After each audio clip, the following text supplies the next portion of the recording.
कहानी का अनवान आखिरी काल। रात के 12:30 बज रहे थे। शहर की सड़कें सुनसान थी और एक टैक्सी तेजी से खाली सड़क पर दौड़ रही थी। टैक्सी ड्राइवर नदीम हर रात की तरह आज भी मुसाफिर की तलाश में निकला था। वो पुराना थका हुआ शख्स था जिसकी आंखों में नींद और दिल में फिक्र बसी थी। अचानक इसके मोबाइल पर एक कॉल आई। स्क्रीन पर नंबर निजी था। इसने कॉल उठाई। नदीम। दूसरी तरफ एक औरत की आवाज़ थी, मध्यम और घबराई हुई। जी कौन? मेरी मदद करें, मुझे अगवा कर लिया गया है। नदीम चौंका। कौन हो तुम? कहाँ हो?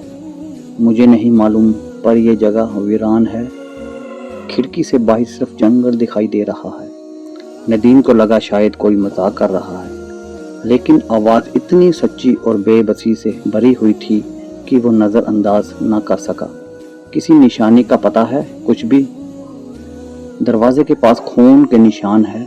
दरवाजे पर नंबर B17 लिखा है। नदीम ने झट से मोबाइल का ट्रैकर ऑन किया और कार लोकेशन देखने लगा। हैरत अंगेज तौर पर लोकेशन करीब ही थी, शहर से बाहर पुरानी फैक्ट्री एरिया में। वो फौरन टैक्सी मोड़कर इस सिमत रवाना हो गया। रास्ते में वो कॉल पर बात करता रहा ताकि लड़की को होश व हवास में रखे। नाम क्या है तुम्हारा? मेरा नाम नेहा है। मुझे 2 दिन पहले अगवा किया गया।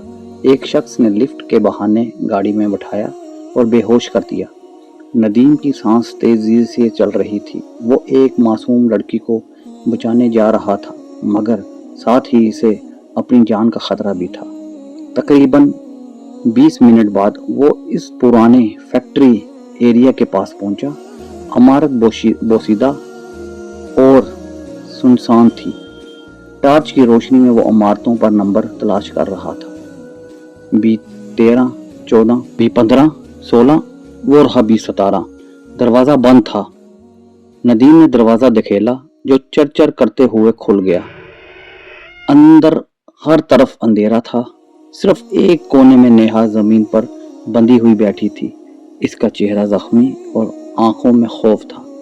नदीम दौड़ा, लेकिन जैसे ही वो इसके करीब पहुंचा, पीछे से दरवाज़ा जोर से बंद हो गया। अंधेरे में एक साया हरकत कर रहा था। आओ नदीम, तुम तो फौरन आ गए।